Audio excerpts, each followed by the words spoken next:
Hello and welcome back to How About That Crypto. You are watching your daily crypto news and updates with your host, Bitcoin Stylist on Twitter and Bitcoin Hairstylist on Instagram.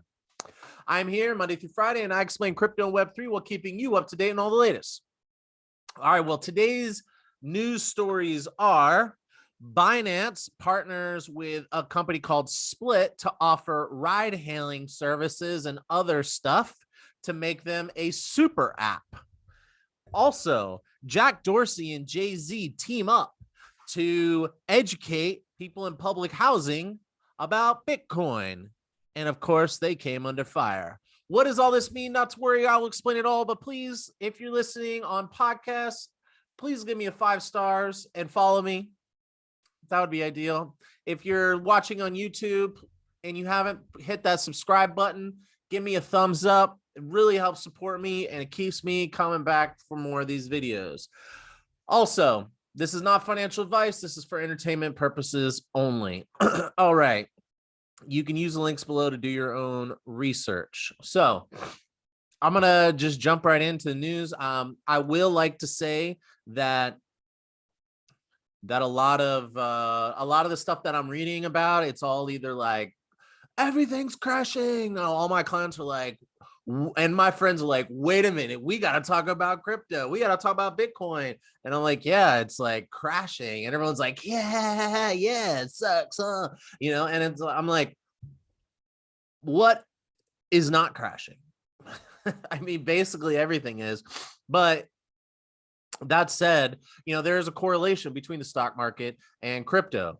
That means that the thesis of Bitcoin being a hedge of inflation is not the case. And I like to remind people that how could the thesis of Bitcoin or the underlying, like basically the industry's assumption and narrative, how about that? The narrative that Bitcoin is going to be an inflation hedge. Well, it's definitely not the case if you bought in the last 2 years. It is definitely the case if you bought at the beginning, but that means you would have had to go through multiple bear markets, one dropping over 50, up around 50%, another one dropping 85%. You probably would have not held it onto it anyway. And those that did that, well, they're living large. So when will Bitcoin become an inflation hedge? I guess it only really depends on your time horizon. But I think that until, and no one talks about this enough, I don't know why, but publicly traded companies are not allowed to hold crypto as a capital asset. Translation, crypto is not money on a publicly traded company's balance sheet. That means when the value can only go down on crypto according to accounting standards, the GAAP accounting standards. It's considered an intangible or goodwill asset. What does that mean? It's not important as to understanding what it means for how it impacts your balance sheet. The point is, it's like having a chair in the salon, and every year you write the value of that chair down. But if all of a sudden the chairs go up in value, I can't turn around and say, oh, my business is worth more because these chairs are now worth more than they were last year. You can't do that with crypto. And until they change that, then you're not going to see publicly traded companies, and you sure as hell won't see banks holding crypto on their balance sheet. You heard it here first. Only people you're going to see are crypto companies and tech companies, or people who are super Bitcoiners. But you're not going to see people saying, oh, let me buy some Bitcoin just to help me like absorb the volatility or the inflation because of fiat currency. That is not going to happen until these rules change. That's my prediction. So I don't expect to see the thesis be played out. Plus, it's still early in adoption. As we can see, these prices are low, and there is a big expectation these prices go up. Only time will tell. Again, this is not financial advice. I believe that it's a good time to buy. It's a good time to buy until, I don't know, until it hits about $35,000, 39,000. Once it hits 40,000, I wouldn't buy it anymore for a little while, and maybe even take some profits, because if you're buying at 20, it goes to 40. Anyway, not financial advice. I just wanted to say that it takes time. And if you're like worried about your holdings, I feel for you. It is not scary. You need a stomach here. I suggest you go take a break, read a book, stop watching these videos. I'm not gonna lie. I'm trying to not be wrapped up in all of the like paying attention every single day and everything. This is happening, even though I'm trying to come on out almost every day. That's why I'm excited to report the news today, because now I'm not talking about, oh, the Fed raised the rates, the stock market's down and the crypto's down and this is tanking and blah, blah. And don't plan on good news. Any good news you get in the next couple months, most likely is a pump fake. You will be disappointed. My opinion, not financial advice. All right, now let's jump into the news. I'm just going to share my screen. And if you're listening on podcast, you can just follow along or use the links below. All right, so we can see author Abdul Rasak Ariwula reports for cryptoslate.com. Binance partners with Split to offer users ride-hailing services on its platform. If you're from the US and you probably did not know what this is, if you do, please leave a comment below. I would really like to know, how did I not know about this company? All right, so first question I did is like, well, who the hell is Split? So I went over here, I Googled it, I found this, Crunchbase. Split is a B2B mobility marketplace that connects institutional supply and demand for ground-based transport. Based in London, England, 11 to 50 employees. It's a Series B private company, Split as an SPLYT.com. I'm like, okay. They got total funding amount. They've raised about $34 million. And that's all the information I have. Looks like I have here. All right. So then I'm like, okay, let's go even further. Like, what the heck? I don't even know what this is, you know? So is it just like an Uber? But it didn't sound like it. You know, when I read this news piece, it says partners with, so like, watch, I'll check this out. Binance users will now be able to access ride-hailing services through the platform. Changpeng Zhao, or CZ, from Binance CEO, broke the news of the partnership announcement with Split on Twitter. A press release on Split's website revealed details of the partnership. Split said the partnership would see Binance become the first ever cryptocurrency company to offer ride-hailing on its platform. The integration of Split on Binance takes the company closer to its goal of cryptocurrency integration in the payment space. Further, users can make payments seamlessly for these services using these preferred cryptocurrencies. Split currently has partners in over 150 countries and offers over 300,000 trips, tickets, and things to do worldwide. Its on-demand network is already accessible to billions of global smartphone users through existing partnerships such as Alipay, Grab, Booking.com. Okay, so what this sounds like to me is like Airbnb and Uber combined. That's what it sounds like to me. Or Airbnb, Uber, and like Expedia all combined together. Like you get plane tickets, rent a car, hail a ride like an Uber. There's also experiences. That's how I'd understand it. But Split is it's a techno. Here, let me come over here. Okay, so I found this is a NASDAQ press release, NASDAQ.com press release. It says Split, the super app enabler, and Binance, the world's largest crypto exchange, have partnered to offer 90 million Binance users to over 150 countries.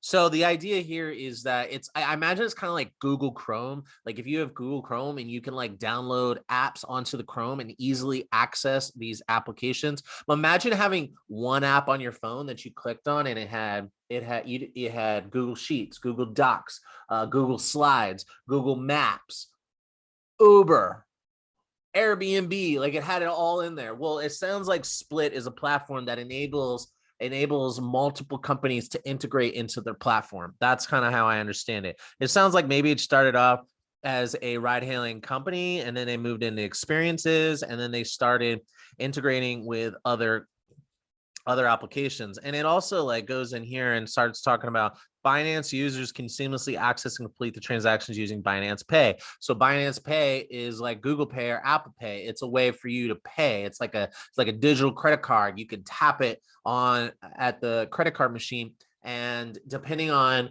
what you opt in to pay with, you can pay with, in this case, it would be cryptocurrency. So now you can use cryptocurrency. So there's all these third-party applications and integrations that are happening so that you can use your crypto everywhere. Eventually, it'll be completely seamless into built into things. Apple Pay teamed up with MetaMask. So eventually you'll be able to buy crypto, sell crypto, and pay with crypto all in one place. So as you can see, the prices are down. $20,000, crazy. I heard these numbers being preached before, but I didn't think about it. But guess what? They are still building. The industry is still building. The industry doesn't grind to a halt because there's a, what is 60,000, 69,000 down to 20,000. That's like a 3-to-1, 300% or whatever, a 3-to-1 difference there. So was that like 60 to 70% drop in crypto from where it was in November? And guess what's happening? The companies are still building. People are still investing. All right. So I got this little, if you want to know more about Split, I have this little video. So let me just watch this real quick. Apps. What would we do without them? Today, everywhere we go, we rely on apps for travel, for payments, for food delivery, for experiences, for living. So many services, so many apps, so many logins. But there is a better way. It's called the Super App. One app, thousands of services. We built Split to make your app a super app. We work behind the scenes to integrate ride-hailing, micromobility, food delivery, public transport, experiences, and airport transfer services into global super apps, travel companies, and fintech brands. One app, one login, one payment system, one consistent customer service that speaks your language. We are not an app. We're the super app enabler. We create the win-win-win solution. Okay, so like I said, it's all these things in one place, and then it sounds like they can live in your app. It's almost like a white label service that has all these other integrations, and you can just like offer your services on it and slap your logo on it. I mean, that's kind of how it sounds. If you know anything more, let me know. Leave a comment below. What do you think about this? Do you think this is as bullish and exciting as I make it? Please let me know. Leave a comment below, and I'm moving on. Okay, so our last story today. Jack Dorsey and Jay-Z under fire for Bitcoin education program in Brooklyn public housing complex. This title is amazing. Okay, Jay-Z. If you don't know who Jay-Z is, stop this video right now. Google Jay-Z. Read the Wikipedia. I'm not even going to leave it in the comments below. Just, you need to do this homework. Now, Jay-Z is worth, according to this article, about $1.3 billion. Oh, by the way, this is by Whelan Soon from BusinessInsider.com. Jack Dorsey is the founder and CEO of Twitter and now runs Block. He's no longer at Twitter. And public housing is something that the government sets up and is subsidized or paid for by the government for people with low income. Okay. And Bitcoin education program, meaning as in they're offering Bitcoin classes. So this says Jack Dorsey and Jay-Z launched a Bitcoin educational program in a Brooklyn housing complex. It offers free summer classes for residents focusing on Bitcoin and financial education. Critics say the program may not be the best way to help low-income communities. You know what's super rich is rich people telling poor people they're too stupid to make their own financial decisions. Therefore, we should make laws to prevent them from making certain types of decisions. You have to be worth $1 million on top of the value of your residence in order to invest in a non-publicly traded company unless you have a direct relationship with the founders. So that's because you're too stupid to make your own financial decisions. If you think that that is the case, please let me know. Leave a comment below. I would love to engage. I tend to think that we should be thinking more like, well, how do we educate people? How do we give people the tools and resources they need to make their own decisions? So it seems like maybe Jack Dorsey and Jay-Z would be agreement on this. They say they're facing questions after launching an educational program. The Bitcoin Academy program will first be open to residents of Marcy houses, where the rapper and entrepreneur, whose real name is Sean Carter, grew up. So where he grew up is where they're starting it. Organizers said residents can attend free financial education classes that focus on Bitcoin twice a week over the summer. They said they plan to expand the projects to other neighborhoods. And then someone turns around and says, you could do more. You just give them money. If you teach a person to fish, no. If you give a person a fish, you feed them for a day. If you teach a person to fish, you feed them for life. And, or you could say, hey, it's illegal for you to fish unless you're rich. And if you want some food, you got to come to me first and pay me a little piece. That's basically how our system is currently run. And these two individuals are deciding that that is not okay. You may not agree with it, but it's, I don't know, it's kind of cool. Like, you think it's cool? Education is where we start. This isn't just about Bitcoin. It's about long-term thinking, local economies of self-custody, confidence, according to Jack Dorsey. And him and Jay-Z are longtime proponents of Bitcoin. They launched a Bitcoin endowment fund for Africa and India for crypto startups. And some people question the value, blah, blah, blah. Haters gonna hate. This is a really good one right here. Tonanson Camerona, a fellow at Brookings Metro, told TechCrunch, they're saying you're going to have financial freedom, but that also means you're getting access to cryptocurrency's volatility and complexity. You're getting access to a space that is rife with scams, frauds, hacks, and all sorts of things because there aren't consumer protections in place. You remember how awful it was when it seemed like everybody was getting scammed by Nigerian prince scam emails? That only happens now, it seems like, to the technically illiterate, like people who don't know not to click on certain things. And that came with adoption and education. So what do you think about this? Do you think that this news is exciting? Do you think that all you could think or is the only thing you could think about price? Let me know how you feel. Let me know if stuff like this, is you like this. If you'd like to hear other things, if you'd like just me to give you a daily update, be like, price is still not up, let me know. Leave a comment below. Please like, subscribe, follow, help support the channel. Doesn't cost you anything. Have a good day. Hot along.